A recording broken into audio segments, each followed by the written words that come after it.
आम्ही चाललो आहे चित्रकला स्पर्धेला. अशा प्रकारे आम्ही येऊन पोहोचलेलो आहे सारंगबागेत. ते समोर गणपती मंदिर आहे, इथून हात जोडायचा आता. चलो.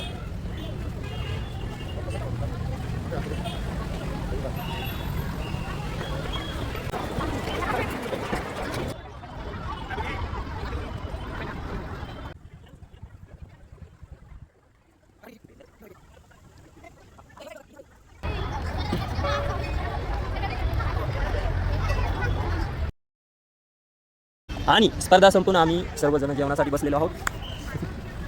आमची स्पर्धा खूप छान प्रकारे पार पडली आणि आता आम्ही टिफिन खात आहोत ते तिकडे.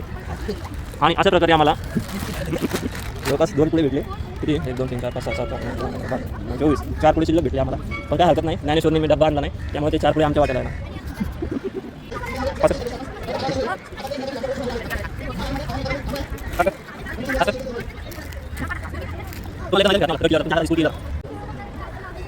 आणि अशा प्रकारे आम्ही नंतर मग कमळ बघितले, कासव बघितले आणि काय बगळा पण बघितला. मग कशी नाही फिश आहे फिश. अरे बापरे, केवढं मोठं होतं ना. या ठिकाणी सांगायला अभिमान असं वाटतो की गेले अनेक वर्षापासून सातत्याने येत आहे. प्रकारे कार्यक्रम संपल्यानंतर पोरं थोडीशी नाराज झाली होती, पण काय हरकत नाही, पुढच्या स्पर्धेला नंबर येऊ शकतो आमचा. त्यामुळे आम्ही मस्तपैकी आता भेळ खाऊ निघतो आहोत.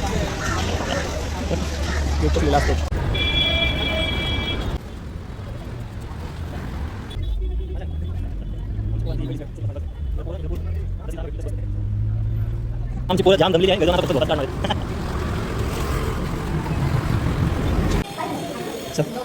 अशा प्रकारे आमचे सगळे कार्टून जमलेले आहेत आणि फायनली आम्ही पोहोचलो क्लासमध्ये. अशा प्रकारे आमची सर्व मुलं क्लासमध्ये फायनली आम्ही पोहोचलो.